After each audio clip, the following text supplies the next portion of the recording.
오늘의 주제는 코로나발 혼란기에 꼭 필요한 5가지 마인드에 대해서 말씀을 드리고자 합니다. 7가지 마인드예요. 여러분 2가지가 늘었습니다. 숫자 5보다는 7이 좋은 것 같아서 혼란기에 꼭 필요한 7가지 마인드로 한번 정해봤는데요. 어떤 마인드가 필요한지 하나씩 보겠습니다. 오늘 주제 혼란기에 꼭 필요한 7가지 마인드 어떤 게 과연 있는지 먼저 보겠습니다. 첫 번째, 본능을 버리고 이성을 찾아라. 둘째, 모순된 생각과 행동을 버려라. 세 번째, 다수가 아닌 소수의 입장으로 생각하라. 넷째, 무조건 본질에 집중하라. 다섯 번째, 어떠한 상황에서도 내일을 준비해라. 여섯 번째, 올바른 방향으로 고집을 부려라. 일곱 번째, 알 수 없는 일을 고민하지 마라. 이렇게 7가지입니다. 이 중에서 지난주 수요일날 다뤘던 내용도 있습니다. 물론 수요일날이 6시 갑자기 긴급 방송이었기 때문에 못 들으신 분들이 분명히 계실 거기 때문에 오늘 다시 한번 그 내용은 중요하기 때문에 중복되지만 리바이벌로 설명드릴 겁니다. 자, 먼저 이 7가지 중에서 첫 번째부터 보겠습니다. 혼란기에 꼭 필요한 7가지 마인드. 첫째, 본능과 이성입니다. 본능 대 이성.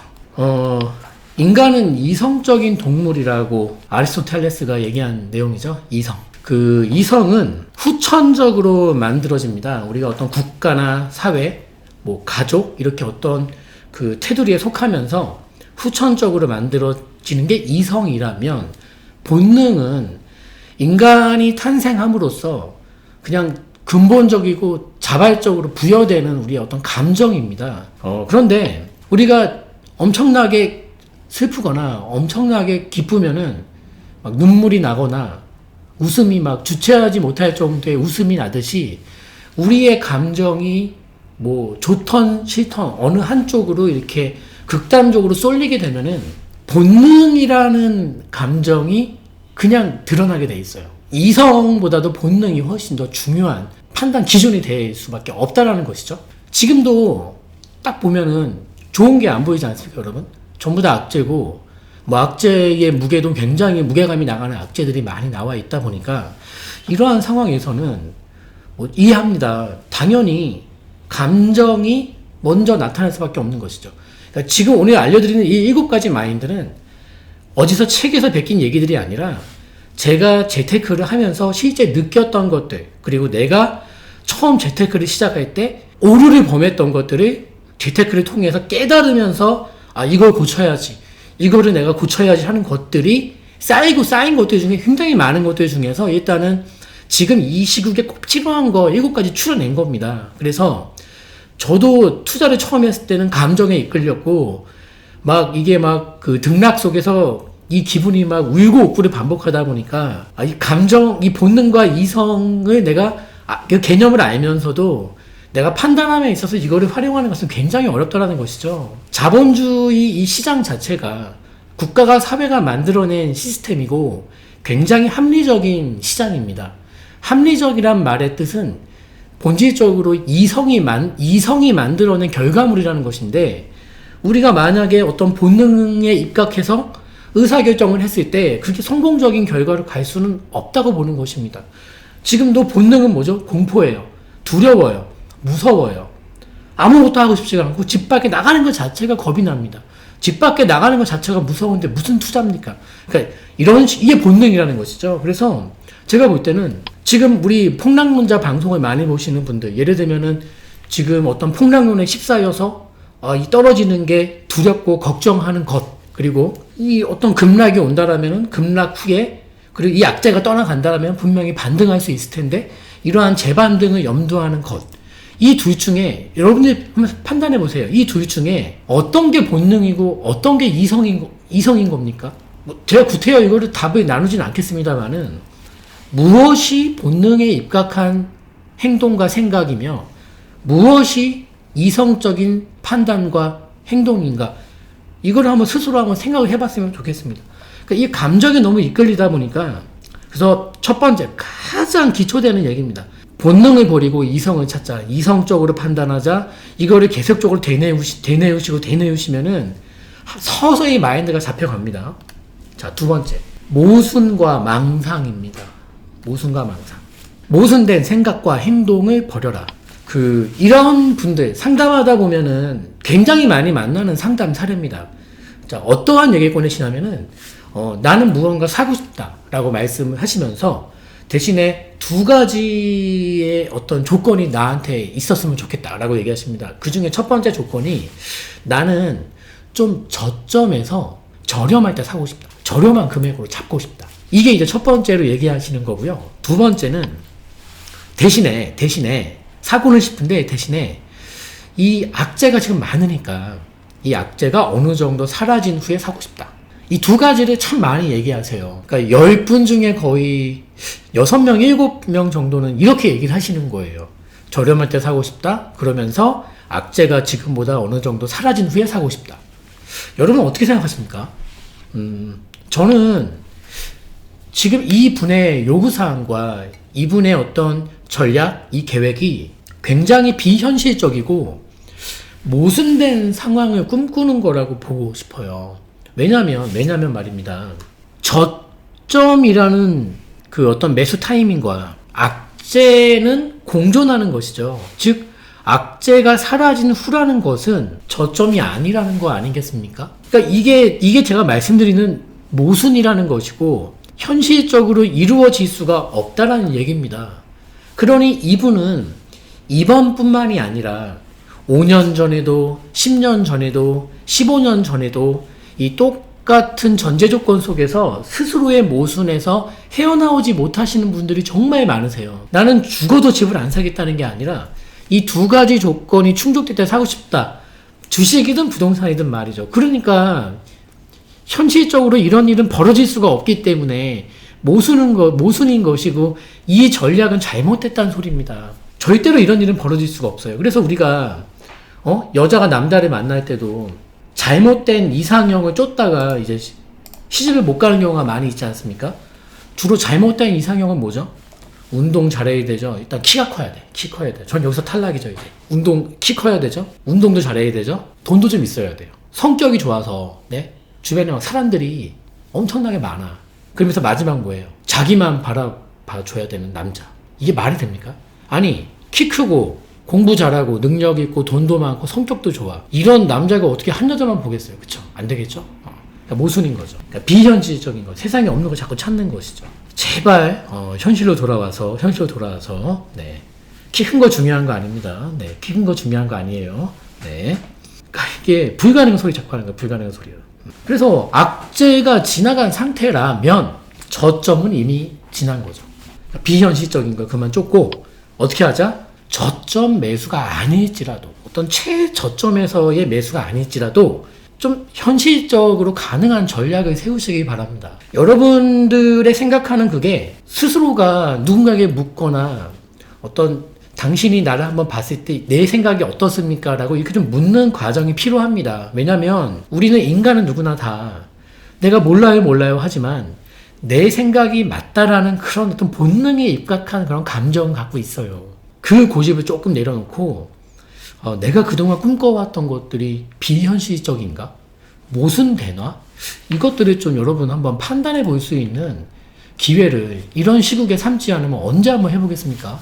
네, 저는 그렇게 생각합니다. 그래서 모순된 생각과 행동을 버리고 현실적인 전략을 세우면서 가자. 우리가 그 부동산 제가 추천드릴 때도 예를 들면 도봉구의 방학동 아파트를 권할 때도 거기는 민도가 떨어져요. 지하철이 없어요. 나이가 써요. 불편해요. 아무것도 없어요. 저도 이런 말씀 좀 드리기 좀 불편하지만은 아주 차갑게 얘기합니다. 아니, 본인께서 지금 상담 받으러 오셨고 준비하신 자금이 거기까지인데 그게 현실인데 그 현실을 왜 받아들이지 않으십니까? 그리고 제가 언제 도봉구 방학동에 들어가서 50년, 60년 평생 살라 그랬습니까? 그게 현실에 입각한 자신만의 전에 말씀드린 베이스 캠프이고 거기다 베이스 캠프를 치고 2차 계획을 도모하자. 지극히 현실적인 전략인 것입니다. 그래서 나는 우리 부모님한테 나 장가 가야 되는데 최소한 마포의 신축 아파트나 옥수동의 신축 아파트는 해주지 않을까? 이런 생각하는 자녀를 주신 분이 계시다면은 그냥 밖에서 사글세서 살게 냅둬버리세요, 그냥. 그러니까 계속 어떤 모순된 생각과 망상에서 헤어나오지 못합니다. 현실을 딱 바라볼 수 있는 용기를 주셔야 돼요. 근데 대부분 우리가 집을 못 사고 헤매셨던 분들이 자기 현실이 무엇인지를 알고 있음에도 불구하고 그 현실을 이렇게 마주하는 것을 두려워하다 보니까 계속 현실을 피하죠? 이거 피하죠? 안 보려고. 그러다가 얘 완전 가까워지면은 고개를 아예 돌릴 수 없을 정도에서 위에 맞닥뜨립니다. 그때 내가 말했죠? 눈물이 난다고요. 펑펑 웁니다, 그때. 그러니까 울어버릴 거, 이왕 울어버릴 거, 한두 살 어릴 때부터 빨리 울어버리고 털고 일어나야 되는 거 아닙니까? 그 자꾸 그걸 피한다고 될 수 있는 게 아니거든요, 이게. 그래서 현실을 받아들이고 현실적인 전략을 세우고 허황된 꿈 꾸지 말고 맨날 술자리에서 서브프라임 한번 터지면 내가 그때 돌아가면 집을 살 텐데 주식을 살 텐데 그분은 지금 40대 분들 술 먹을 때 그런 얘기 한다면 60, 70 돼서도 똑같은 얘기 되풀이합니다. 코로나 때 내가 뭘 할 것. 똑같은 얘기 계속 리바이벌되고 반복되는 것입니다. 나중에 우리 딸이 커가지고 신랑감 데려왔는데 이런 마인드다. 저는 그 친구가 돈이 많건 직업이 뭐건 많이 배우건 못 배웠건 무조건 반대할 겁니다. 왜냐면 와이프 엄청 고생시킵니다. 네? 엄청 고생시킵니다. 상담하다 보면 말했잖아요. 남편분들이 다 직업도 멀쩡하고 돈도 잘 버는데 왜 와이프들이 고생할까요? 그 이유는 뭐 알겠죠. 더 들어가면 우리 남성보다 안티됩니다. 자, 혼란기에 꼭 필요한 7가지 마인드 세 번째 보겠습니다. 다수와 소수. 좀 지극히 현실적인 얘기에서 저도 이 얘기를 다루기가 좀 불편할 수 있는데요. 보겠습니다. 우선은 다수가 아닌 소수의 입장으로 생각을 하자라는 얘기인데요. 이제 코로나 이 사태가 글로벌 경기를 어디까지 망치고 어디까지 나락으로 떨어뜨릴지 가늠이 안 되는 상황에서 이런 말씀 드리기 좀 뭐하겠습니다만은 이런 시국에 반등이다, 상승이다, 이런 논의 자체에 대해서 굉장히 불편하다는 감정을 표하시는 댓글들을 많이 봅니다. 이런 시국에 반등, 상승, 뭔가 올라간다는 이런 뉘앙스의 얘기 자체에 대해서 부동산에 미친 사람, 돈에 미친 사람, 부동산이 올라야지만 먹고 사는 사람, 이렇게 치부하는 경우가 많은데요. 저는 상처 안 받습니다. 다만 제가 묻고 싶은 게 하나 있습니다. 지금 뭔가 상승 얘기를 꺼내는 것 자체가 악의 축이고 적폐고 이렇게 생각을 하는 것이 옳은 것일까요? 그러니까 저를 비난해서 얘기하는 게 아닙니다. 되묻고 싶어요. 그러면 다수가 아니라고 할 때 그래, 다수가 아니니까 아닌 거지. 그리고 다수가 맞다고 할 때 그래, 다수가 맞다고 하니까 나도 그 생각이 동참해야지.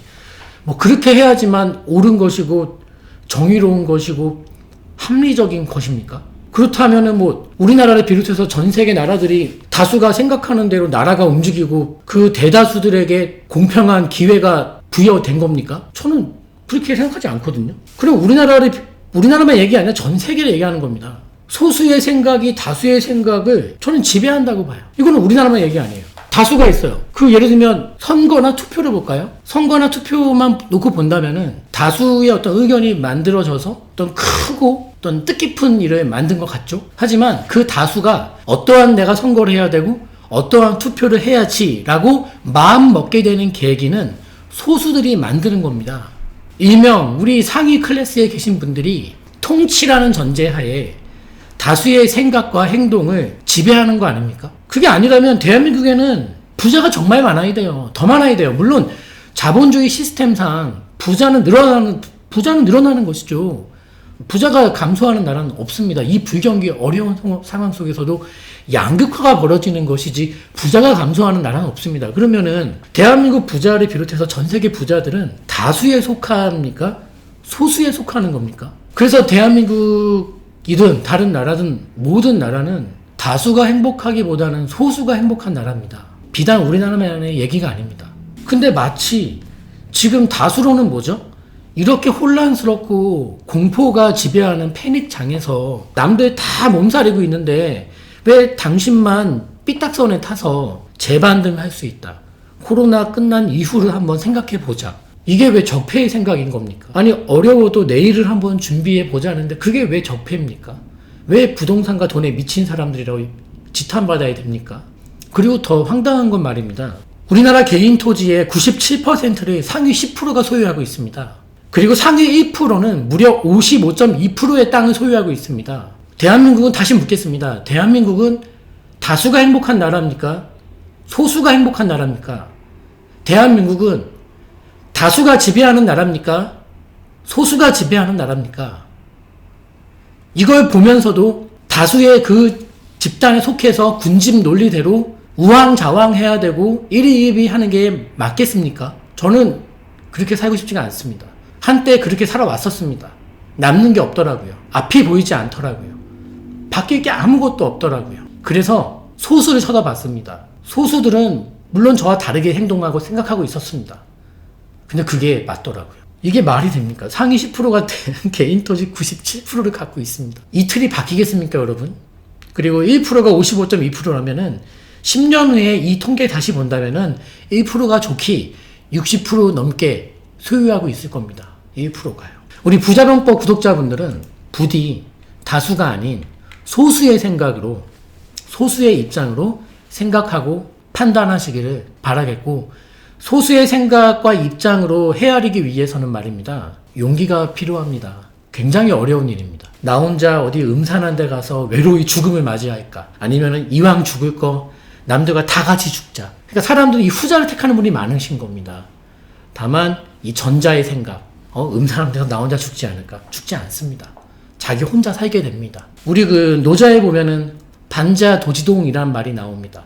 거꾸로 움직이는 게 진정한 도의 움직임이라는 뜻입니다. 모든 사람이 옳다고 할 때가 가장 위험할 수가 있는 것이고, 모든 사람이 아니라고 할 때가 그게 맞는 방법일 수가 있습니다. 이게 우리가 삶을 살아가는 이치이자 일종의 지혜일 수 있다고 저는 봅니다.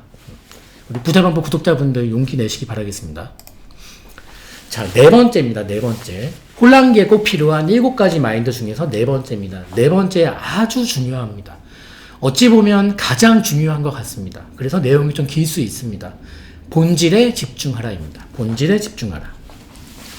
자, 무조건 본질에 집중하자. 저도 오늘 하루 종일 봐야 할 게 되게 많았어요. 뭐 코스피도 봐야 되죠. 해외 증시도 봐야 되죠. 선물도 봐야 되죠. 환율 봐야 되죠. 금값 봐야 되죠. 원자재 봐야 되죠. 오늘 유가 빠졌죠. 뭐 장단기 국채 봐야 되죠. 글로벌 코로나 확진자, 다른 나라 확진자까지 봐야 되죠. 이걸 다 보고 나면은 멀미나요. 소화가 안 되고요. 더부룩해요. 우리 그 댓글 올라왔던 내용들 중에서 긴 댓글 써주시는 분들 계세요. 감사합니다. 그 긴 댓글을 또 써주시는데 굉장히 이제 힘드실 텐데, 타자 치려면 이게. 그리고 그분들의 어떤 그 내용의 수준을 딱 봤을 때는 이분의 어떤 경제 지식에 대한 수준을 알 수가 있어요. 굉장히 그 경제적인 지식이 많으신 분이세요. 아는 게 많으시니까 글도 길어지는 것입니다. 저는 묻고 싶은 게 한 가지 있습니다. 우리나라를 비롯해서 전 세계에 글로벌 어떤 경제의 신들이 있습니다. 경제의 신. 뭐 경제적으로는 뭐 이론이든 뭐든 거의 통달한 분들이 계십니다. 국내에도 많이 계시죠. 묻고 싶은 게 하나 있습니다. 그런데 왜 1, 2년도 아니고 지난 6년 동안 서울집값 상승을 못 맞추셨습니까? 한두 달도 아니고 1, 2년도 아니고 무려 6년 동안 내려오른 거를 왜 못 맞추신 겁니까? 꼭 그렇게 장황한 분석을 해야지만 그 분석이 참된 분석이고 값진 분석입니까? 제가 우리 직원들에게 하는 말이 있습니다. 머릿속에 열심히 넣었으면 그 넣은 것들 중에 과반 넘게 버리고 비워야 돼. 그걸 비우지 않으면 새로운 걸 못 넣습니다. 우리가 IQ 180, 200이 아니지 않습니까? 네. 비워야 돼요. 계속 집어넣을 수가 없어요. 장황된 분석만이 값진 분석은 아니고, 지금 말씀드리는 본질에 입각한 분석은 굉장히 간단합니다. 그리고 저는 이 개념 때문에 제가 부동산 비중을 늘렸고 부동산 포트폴리오를 바꾸게 된 계기가 된 게 이 본질 때문입니다. 그리고 집값이 오를 겁니다 라는 의견을 몇 년 동안 계속 드리면서, 강의를 오랫동안 들어오신 분들, 또 한국경제TV를 오랫동안 보신 분들은 아시겠습니다만은, 내년도에 집값이 오를 겁니다 라는 전망을 해드리면서 내년도에 경기가 좋을 거니까 집값이 오를 겁니다, 이렇게 분석해 드린 적이 없습니다. 이건 제가 확실히 기억합니다. 그러면 내년도에 경기가 안 좋을 것 같은데 집값이 오를 겁니다. 내년도에 경기가 그저 그럴 것 같은데 집값이 오를 겁니다. 내년도는 경기가 폭망으로 치닫을 것 같은데 집값이 오를 겁니다. 이게 2018년도 분석입니다. 19년도 경기는 폭망으로 갈 건데 집값이 오를 겁니다. 19년도 초에 심약자 급매물이 나오면 잡아도 됩니다. 이게 18년도 11월 달 그 강의 유튜브 영상에 올라가 있는 그 내용입니다. 경기가 좋아질 거니까 부동산이 오를 겁니다라는 분석을 해드린 적이 없습니다. 그게 왜 그럴까요? 이 본질 때문에 그렇습니다. 코로나가 있기 전에 말입니다. 부동산이 무려 6년이 올랐습니다. 그 원인이 경기가 좋았기 때문입니까? 제가 여러분들에게 물어보겠습니다. 경기가 좋아서 부동산이 오른 겁니까? 코로나가 나오기 전에는 대외적인 악재가 없었습니까? 북한은 하루가 멀다시피 미사일을 쏘고 국내 경기 침체, 뭐 글로벌 경기 침체, 뭐 브렉시트는 머리 폭발하게 만들고 뭐 미중 무역 분쟁에 한일 무역 분쟁에 코로나 전에 대외 정세가 조용할 날이 있었습니까? 그러면 뭐 국내 경기는 좋았습니까? 뭐 하나도 좋은 게 없었습니다. 그러면 어느 순간 우리가 그동안 배워왔던 경제학 원리와 이론대로라면, 이론가들의 얘기대로라면 경제가 선순환 사이클 속에서 경제가 살고 기업들이 돈을 많이 벌고 고용을 늘리고 급여를 올려주고 다시 이 개인들이 가게들이 소비를 또 하고 다시 기업 매출이 늘고 이런 선순환 속에서 이 부동산이라는 재화도 소비재이지만 투자자이기도 한 이 재화의 값도 오르는 것인데 어느 순간에 그 경제 논리가 이탈한 것입니까? 그래서 여러분 제가 말했지만 경제학보다 더 중요한 게 철학과 심리학과 인문학이라고 얘기를 하는 것입니다. 경제학만으로 주식과 부동산에 대한 투자 분석을 다 담을 수 있을까요? 불가능한 얘기입니다. 불가능한 얘기입니다. 그렇게 어려운 상황에서 도대체 서울 집값은 6년 동안 왜 오른 겁니까? 도대체 왜 오른 겁니까? 지금부터 제가 두 가지 질문을 던질 것인데요. 이 질문을 하는 이유는 본질적인 답을 찾아보겠다는 소리입니다. 첫 번째 질문입니다. 지난 6년간 서울 집값 상승의 본질은 무엇이냐? 6년 동안 서울 집값을 오르게 만든 그 본질이 무엇이냐? 첫 번째 질문이고요. 두 번째 질문은 코로나로 인해서 서울 집값 상승의 본질이 사라졌는가? 저는 사실 이 두 가지 질문이면은, 그리고 이 두 가지 질문에 답을 찾는다면 지금 사태와 현황에 대해서 우리가 그렇게 공포에 벌벌벌 떨 게 사실 아닌 거예요. 물론 제가 누차 강조하지만 여러분, 코로나가 끝나고 나도 추가적으로 그 발생할 리스크는 많이 준비하고 있고, 오히려 코로나보다 더 강한 그 위험도가 더 센 그런 악재성 리스크들이 전 준비하고 있다고 봅니다. 근데 어찌됐든 간에 이 본질에 입각해서 현재 상황부터 우리가 해결을 해야 되는 게 순서가 맞기 때문에 일단 저는 이 두 가지 질문을 던지고 싶고 이 두 가지 질문에 답을 찾으면 됩니다. 본질이 무엇이냐는 거예요. 집값 상승이 6년간 오르게 만든 원인은 뭡니까? 저번에 수요일 방송 때 이 문제 푸는 겁니다. 풀었더니만 많은 분들의 답변이 뭐였냐면은 지금도 올라오죠? 공급 부족이라 공급에 대한 그 문제를 짚는 분도 계시고, 자, 저금리를 지금 짚는 분도 계시고, 유동성을 짚는 분도 계시고, 그리고 우리나라 땅이 작다. 네, 땅이 작다. 그리고 이제 정책 미스를 이제 짚으시는 분도 계시고, 저는 서울 집값이 6년간 오르게 만든 그 요인들은 굉장히 많다고 봐요. 요인들은. 다만 이 요인들 중에서 본질을 찾는 것인데 그 본질을 감히 말씀드린다면 저금리와 유동성입니다. 그러니까 이제 무슨 소리냐면, 자 보세요. 문제는 돈에서 시작된 거예요. 이게 원인인 겁니다. 이 원인이 영향을 미친 게 부동산입니다. 그러니까 부동산은 뭐예요? 이건 결과물입니다. 그러니까 시작, 불씨를 만든 원인은 돈에서 시작된 거고, 그 불씨에다가 기름을 부은 게 어떤 공급 부족이라는 그런 신호를 시장에 보낸 것, 규제책이 잘못 나오면서 시장에 수요 공급이 꼬이게 만든 것, 이것은 불씨를 만든 것보다는 기름을 부은 것이고, 불씨가 만들어진 근본적인 원인은 금리가 너무 낮은 저금리라는 것과 말도 안 되는 폭발적인 유동성이 만들어낸, 이게 근본적인 본질이고 원인인 것입니다. 부동산은 그냥 결과물일 뿐이에요. 네? 부동산은 결과물일 뿐인 거예요.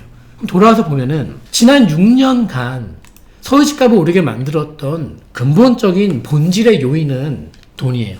유동성과 저금리. 이게 첫 번째 질문에 대한 답입니다. 자, 그럼 두 번째에 대한 질문의 답을 찾아보겠습니다. 지금 말한 설명대로라면 본질이 뭔지 알았어요. 본질은 뭐라 그랬죠? 본질이 뭐예요? 저금리, 금리가 낮다.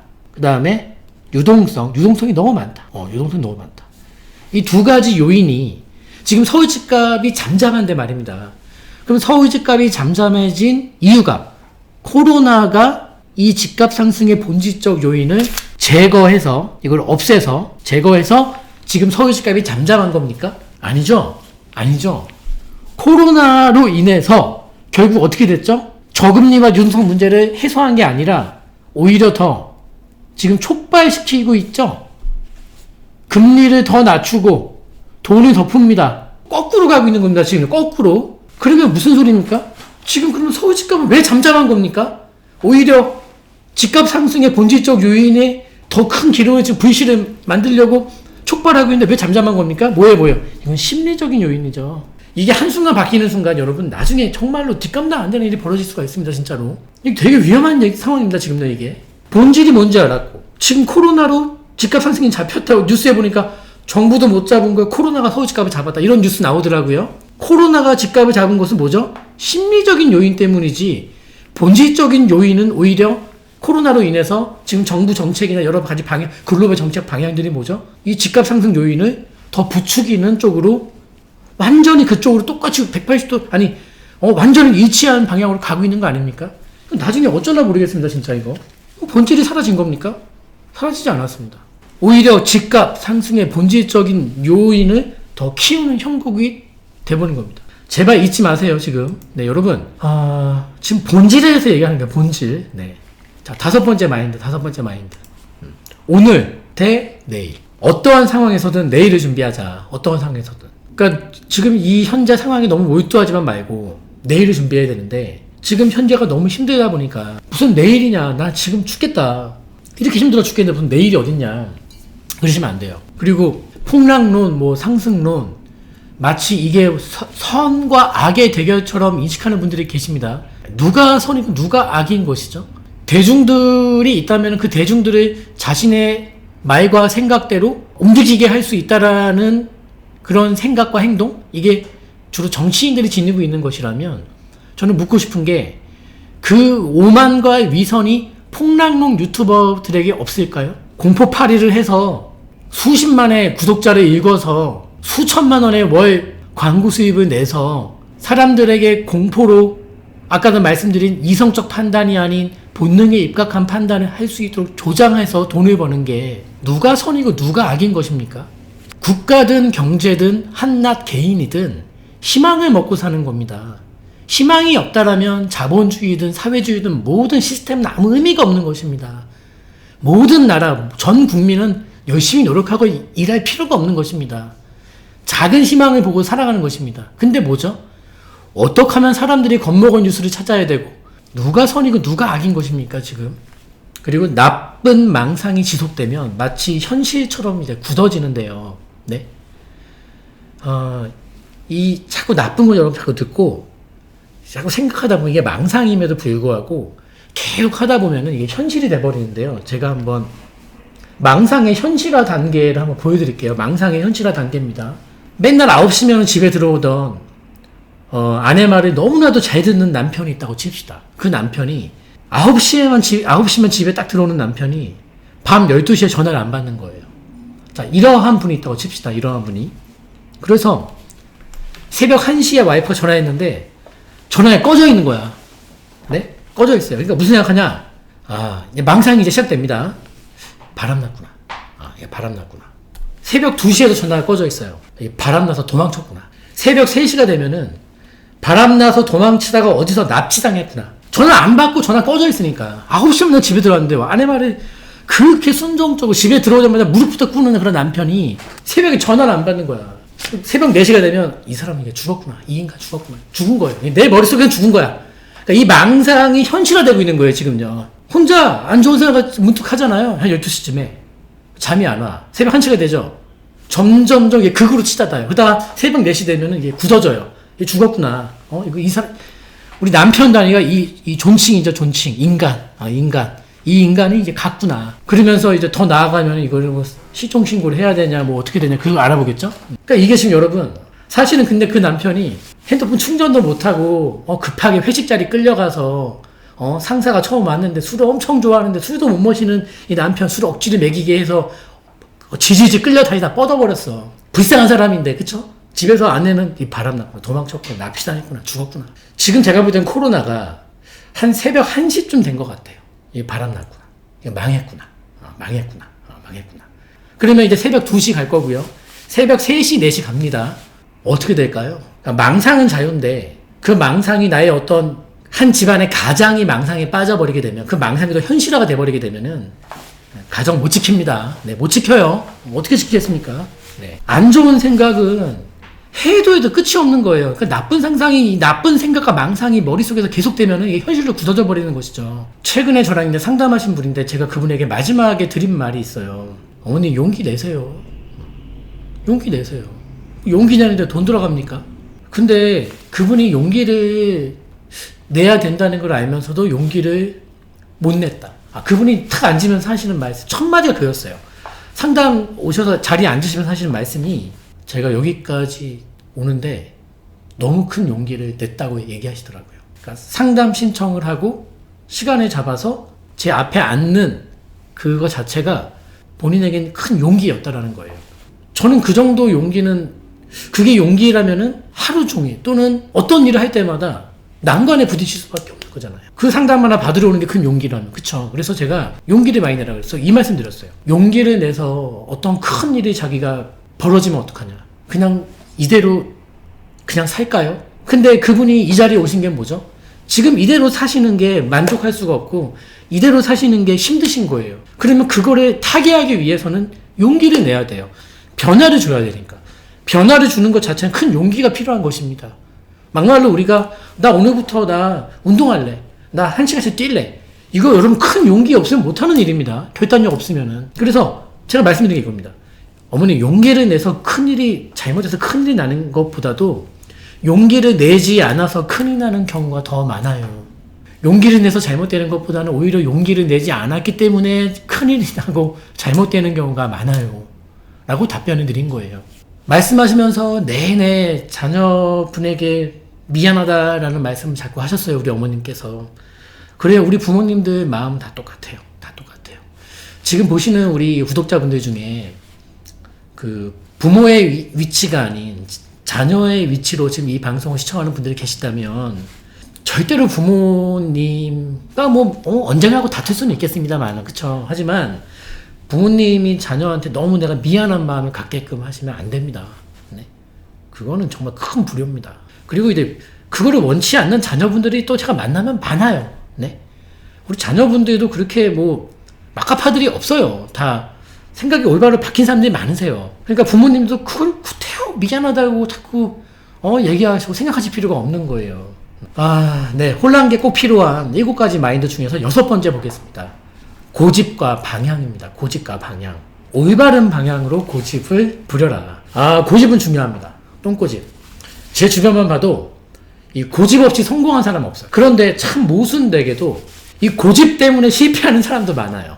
그러니까 고집 없이 성공한 사람도 없고 고집 때문에 잘못되는 사람도 너무나게 많아요.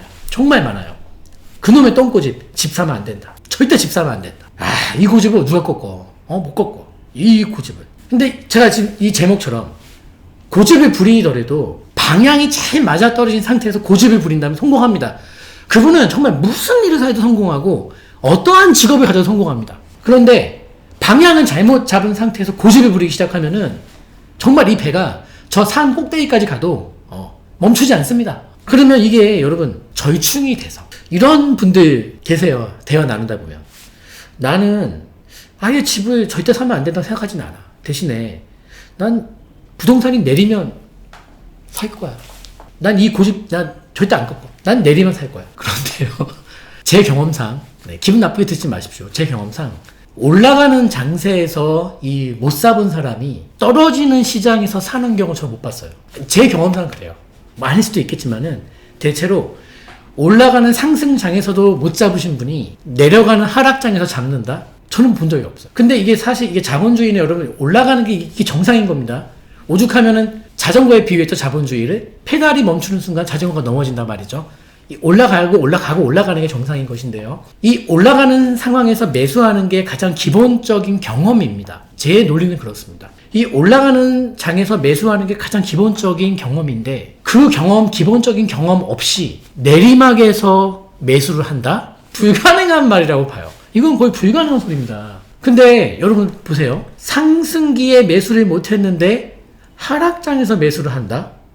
그러면 우리가 양극화가 심해지는 경우를 보게 되면은 어떤 대형 위기가 오고 가면 양극화가 정말 심해져요. 왜냐면은 우리 자산 시장 중에서 이 부동산이 내리는 시기라는 것은 경기 최악의 불경기입니다. 가뭄이 나고 땅이 마르고 모든 게 다 황폐해진 후에 마지막으로 부동산이라는 이 탐욕의 꽃이 지는데 가뭄에 막 땅이 다 갈라지고 다 황폐해지고 황망해졌을 때 꽃 한 송이가 딱 지는데 이게 부동산 꽃이거든요.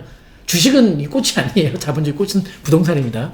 가장 마지막에 망가지는 거죠. 근데 그러니까 부동산이 내리막을 겪는 시기라는 말은 뭐예요, 여러분? 경기 최악이다. 경기 폭망이라는 소리입니다. 그러니까 단순히 주식이 꼬꾸라지는 경기 상황과 부동산까지 실물까지 같이 무너지는 경기 상황은 전혀 다른 경기 상황이라는 것이에요. 그러면 그 내리막인 상황에서 부동산을 산다? 그때 매수를 한다? 그래서 그 내리막에서 매수하는 사람은 누굽니까? 제가 볼 땐 내리막에서 부동산이 빠지는 그 장세에서 이 급매물을 잡는 사람들은 무조건 고수고요. 무조건 그 경험자고, 무조건 자본가고, 무조건 경험과 마인드와 고집으로 똘똘 뭉친 능력자들이죠. 난놈들이죠. 쉽게 말하면 난놈들이죠. 그러면은 그 난놈들은 상승장에서의 그 올라가는 장세에서 사본 경험이 있겠죠. 이건 아주 기본적인, 아주 기초되는 경험이니까요. 그 경험도 없이 내리막에서 산다? 능력자가 아니고서는 아무나 할 수 있는 게 아닙니다. 그래서 큰 위기를 겪고 나면 양극화가 더 벌어지는 게 뭐예요? 대형 위기가 터지면은 이 위기 초반에는 야, 이거 다 망하는구나. 이게 잘하면은 이 상태로 더 망하면은 이제 부의 평준화가 오겠구나. 라고 착각하다가 결국 그 경험이 결국 그 위기가 다 끝나고 나면 뭐죠? 부의 양극화가 극도로 벌어지게 돼, 극도로. 왜? 내리막 장세에서는 아까도 말했지만은 난놈들만 산다고 여러분, 난놈들. 그게 뭐예요? 위기는 모든 거 다 망가뜨리고 평준화를 시키는 게 아니라 뭐예요? 결국 해소되는 거고 해소의 결과물이 뭡니까? 양극화죠. 저는 우리 부자방법 구독자분들이 다른 채널보다 이런 고수분들이 많이 생겨나기 바랍니다. 왜냐하면 위기의 정점에서 이 저점 매수하는 분들은 여러분이 아니어도 많아요. 정말 많아요. 그러니까 세상엔 그 난놈들이 정말 많아요, 여러분.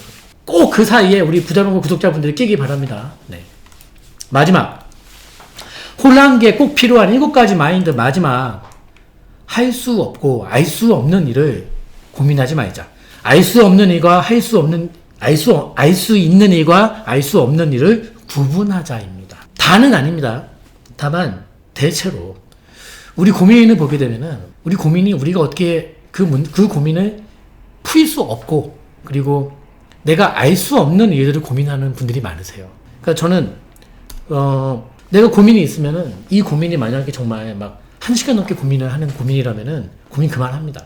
왜냐면은 내가 그렇게 1시간 가까이 고민을 해서 답을 못 찾는다면은 그건 내가 전혀 할 수 없는 고민이고 알 수 없는 일이기 때문에 고민을 해봤자 절대로 답을 찾을 수가 없습니다. 그러니까 그 답도 없는 고민을 하고 있단 말입니다.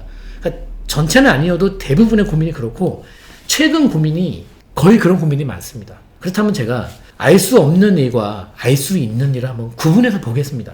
지금 현재 상황에서 절대로 우리가 알 수가 없는 일을 한번 보겠습니다.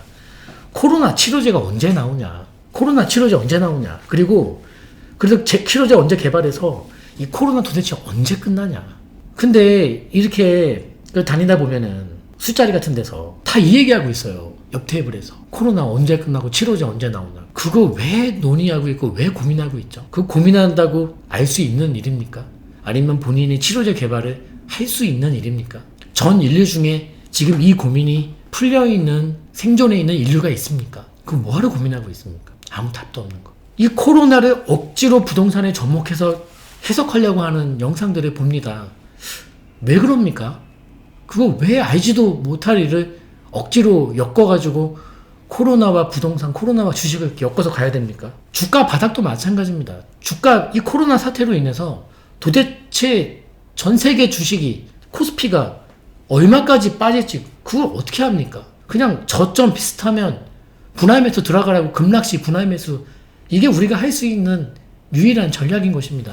코로나 사태로 인해서 이 경기 침체가 본격화되고 있는데 이게 과연 전 세계의 경기 침체 수준을 어디까지 봐야 되는 것이냐, 어디까지 망가뜨릴 거느냐, 어느 수준까지 망칠 것이냐, 그걸 왜 고민하십니까, 여러분? 고민한다고 답을 찾을 수 있는 고민이 아닙니다. 그러니까 지금 제가 이렇게 구분 짓는 이유는 지금 이 작금의 코로나 사태를 우습게 알기 때문에 지금 이렇게 보는 게 아닙니다.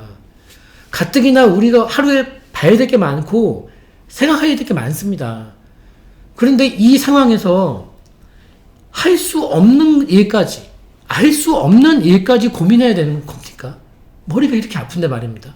그러면 집중해서 우리가 알 수 있고 할 수 있는 일까지만 고민하자는 것입니다. 그럼 빨간 색깔 보겠습니다. 빨간색이 우리가 알 수 있는 일입니다. 첫 번째, 코로나 사태는 결국 끝납니다. 지금보다 의학기술에 한참 못 미쳤던 과거에도 스페인 독감이며 패스트며 다 이겨왔습니다. 수천만 명, 어떻게 셀 수 없는 그 사람들이 죽어나갔습니다. 그런데 참 아이러니하고 모순적이게도 말입니다. 그러한 스페인 독감이나 패스트 사태를 겪으면서 전 세계의 의학기술과 과학기술이 발전했습니다, 여러분. 그러니까 세상 모든 일은 음과 양이 공존하는 것입니다. 위기와 기회가 공존하듯이 말입니다. 그러면 코로나 사태는 결국 끝난다. 그러니까 이게 영원토록 가서 전 인류를 다 망치고 그게 아니라는 것입니다. 그러면 코로나 사태는 결국 끝난다? 그럼 만약에 끝난다면 어떠한 일이 벌어질까? 대비하고 한번 고민해 봐야 되는 거 아니겠습니까? 이게 지극히 저는 정상적인 건데 대다수의 분들은 지금 파란 색깔에 머물러 있기 때문에 소수의 생각대로 올 수가 없는 것입니다. 제발 부자문법 구독자분들은 다수의 어떤 그걸 벗어나고 소수로 넘어오시길 바라겠습니다. 두 번째, 끝난다면 주식은 어떻게 될까요? 뭘 어떻게 됩니까? 급반등이 나오겠죠. 지금 한국 주식은 여러 가지 우리 증권사 레포트 잘 나오고 있는데 한국 주식이 지금 얼마나 싼지에 대한 레포트들이 많이 나오고 있고 제가 이렇게 읽어봐도 끄덕끄덕 됩니다. 근거가 확실하니까요. 팩트니까요. 한국 주식이 쌉니다.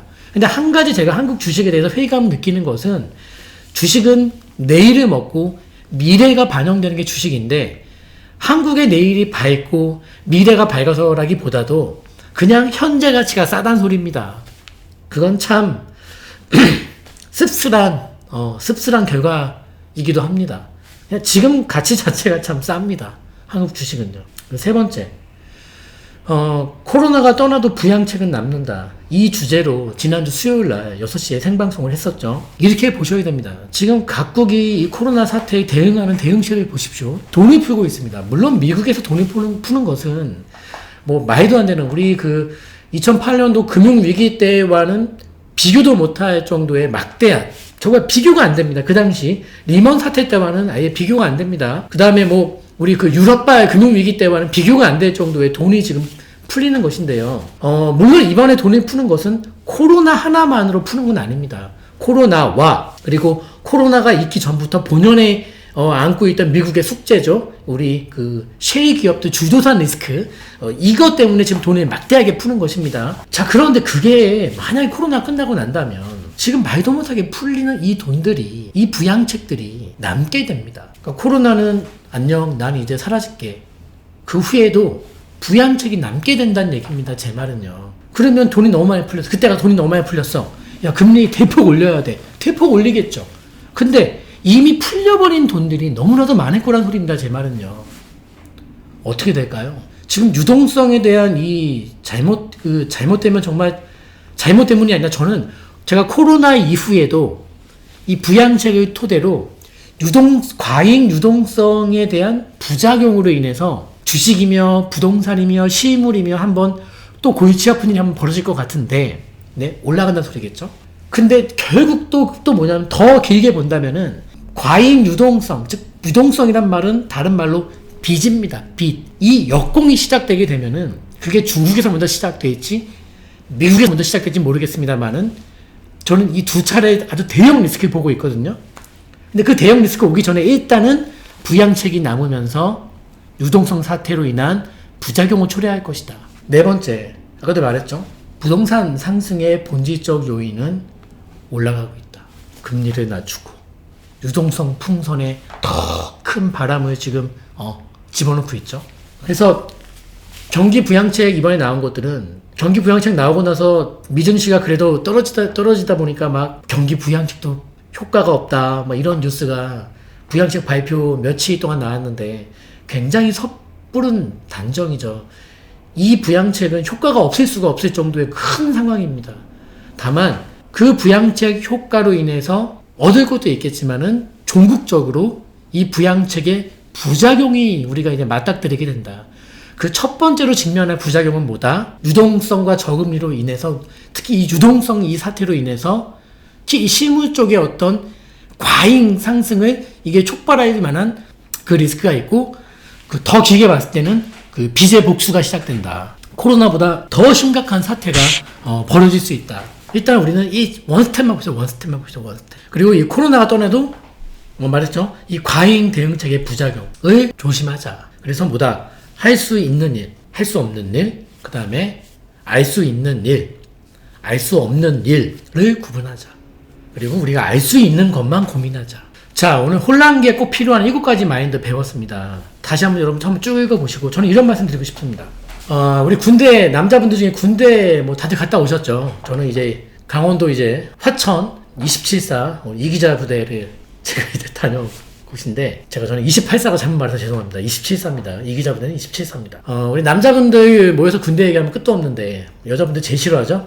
군대 얘기나 축구 얘기 싫어하는데 군대 갔다 온 사람들 얘기 들어보면은 다 자기가 제일 힘들었대요. 누구랑 얘기해봐도 자기가 제일 고생했고 자기가 제일 힘들었대요. 저는 이게 지금 리스크랑 똑같습니다. 그러니까 우리가 그동안 겪어온 위기들이 많이 있는 거 아닙니까? 그쵸? 네, 별의별 위기들이 많았죠? 뭐 예를 들면 지금 이 코로나와 과거의 그 서브프라임 사태가 뒤바뀌었다고 한번 칩시다. 코로나가 2008년도에 왔고 지금 2020년도에 리먼이 무너졌다고 칩시다. 근데 지금 뉴스에 나오는 것처럼 아유 코로나가 더 컸지. 지금 이 리먼이 뭐 대단한 거야? 이렇게 생각할 분이 계실까요, 여러분? 항상 닥친 상황이 제일 힘들고 제일 큰 위기인 거예요. 모든 위기는 다 그래요. 지금 제일 힘든 거예요. 우리 15년 전에 진짜 막 아니 수십 년 전에 허리띠 졸라매고 그거 다 잊어먹었고 그냥 지금이 제일 힘든 거예요. 항상 그래요. 지금 코로나 리스크 똑같습니다. 항상 닥친 게 제일 힘든 거라니까. 닥친 게 제일 힘든 거예요. 닥친 게. 아직 나가지 마세요. 여러분 다 듣고 나가십시오. 요거 이제 요 책은 돈을 벌려고 쓴 책이 아닙니다. 난치병 어린이 후원도서 누나가 되어서 한 책이고요. 지금 이 책의 후원금이 모인 돈이 꽤 돼서 1차적으로 오늘 2천만 원을 사랑의 열매에 보냈습니다. 그래서 우리 도와주기로 약속한 우리 친구를 일부 돕고 나머지는 또 난치병 어린이 돕고 이게 그 사랑의 열매 자체적으로 심사를 해야 된다고 합니다. 그래서 우선은 돈이 들어가야지만 심사를 할 수 있다. 그래서 오늘 2천만 원을 보냈습니다. 그래서 여러분들 아직 근데 웃긴 거는 이 책이 아직도 많이 여러분 쌓여 있습니다. 네, 여러 주변 분들에게 많이 널리 알려주시고 이 부동산 부자본법 영상 통해서 여러분들이 정말 도움을 얻으신 게 요만큼이라도 있다면은 꼭 구입해 주셔서 아픈 친구들 우리 난치병 어린이 돕는 데 쓰이는 겁니다. 100% 난치병 어린이 돕는 데 쓰이는 겁니다. 그래서 어떤 돈을 벌려고 쓴 책이 아니니까 여러분 꼭 좀 구입을 해주셨으면 네 좋겠습니다. 네, 인터넷으로 주문하셔도 되고요. 근데 이제 회사로 주문하시는 분은 저희가 인터넷보다 조금 더 금액이 비쌉니다. 비싸지만 이렇게 좀 도와주신다면은 더욱더 좋을 것 같고 일단 돈이 모일 때마다 우리 아픈 친구들 빨리 도울 수 있도록 저희가 이렇게 계속 이제 보탬이 될 수 있도록 할 거고요. 돈이 다 모일 때까지 기다리는 건 잘못된 거기 때문에 1차적으로 오늘 2천만 원을 사랑의 열매에 보냈습니다. 자, 그리고 도서 후원 지난주에 또 이렇게 정말 많은 분들이 해주셨고, 그리고 우리 또 김영채님은 이렇게 마스크를 또 보내주셔서, 네? 마스크를 보내주셔서, 또 이렇게 편지를 하나 보내주셨습니다. 편지를, 현장 다닐 때, 마스크 쓰고 다니시라고.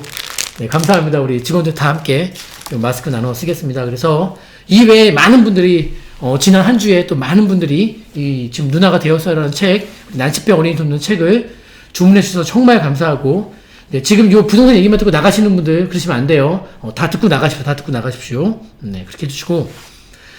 네, 라이브 방송 시간에 질문 남겨주시면 여러분들 고민사항, 지금 남겨주셔도 됩니다.